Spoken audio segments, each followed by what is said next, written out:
మంచిది కాదు. మరి ఇంతమంది ఆడబిడ్డల ఉసురు ఇవాళ ఖచ్చితంగా ఈ ప్రభుత్వాలకి నాయకులకి తగులుతుందని నేను బలంగా నమ్ముతున్నా.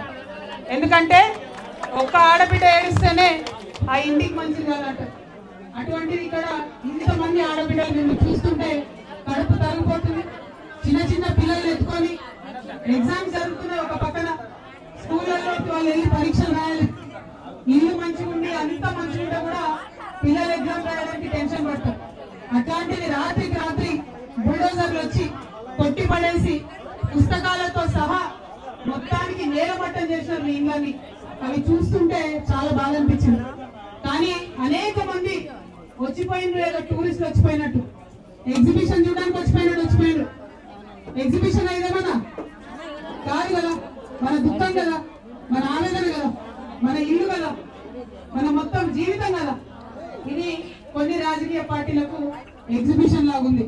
నన్ను చాలా మంది అడిగారు, మీరు వెళ్ళండి, తొందరగా వెళ్ళండి అంటే నేను ఒకటే మాట చెప్పిన, నేను ఎక్కడున్నా ఆడబిడ్డల పక్షానే ఉంటా, నేను ఎక్కడున్నా పేదవాళ్ళ పక్షానే ఉంటా, నేను ఎక్కడున్నా నీకోసం మాట్లాడుతూనే ఉంటా అని చెప్పాను. ఒక సమయం వస్తుంది, ఒక టైం వస్తుంది, ఖచ్చితంగా మీ దగ్గరకు వస్తాను. వచ్చిన తర్వాత సొల్యూషన్ లేకుండా, పరిష్కారం లేకుండా వెళ్ళను. ఆ విషయం చెప్పడానికి వచ్చిన. ఇంతకు ముందు రాగానే మీకు నేనేదో వచ్చి మిమ్మల్ని చూసి వెళ్ళడానికి రాలే.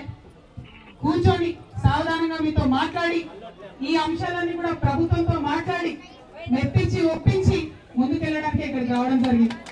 మరి మీ అందరూ కూడా ఒప్పుకున్నా? మీ అందరూ కూడా గట్టి కూర్చుంటారా?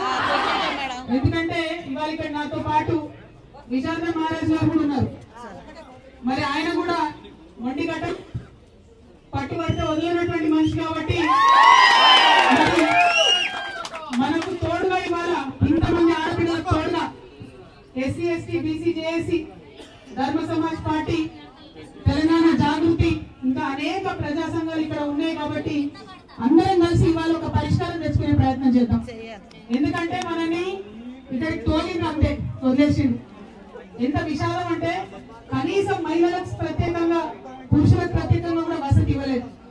కనీసం ఇప్పటి వరకు డిఎన్ఎంహెచ్ఓ వచ్చి ఒక హెల్త్ క్యాంప్ కూడా పెట్టలేదు. ఎందుకోసం ఆలోచన ఉండాలి కదా. సందేట్లో సడేమియా అని చెప్పి అంతకుముందు మన ఇల్లు కూర్చోడానికి ప్రయత్నం చేసిన బీఆర్ఎస్ పార్టీ వాళ్ళు అప్పుడో ఇప్పుడో భోజనాలు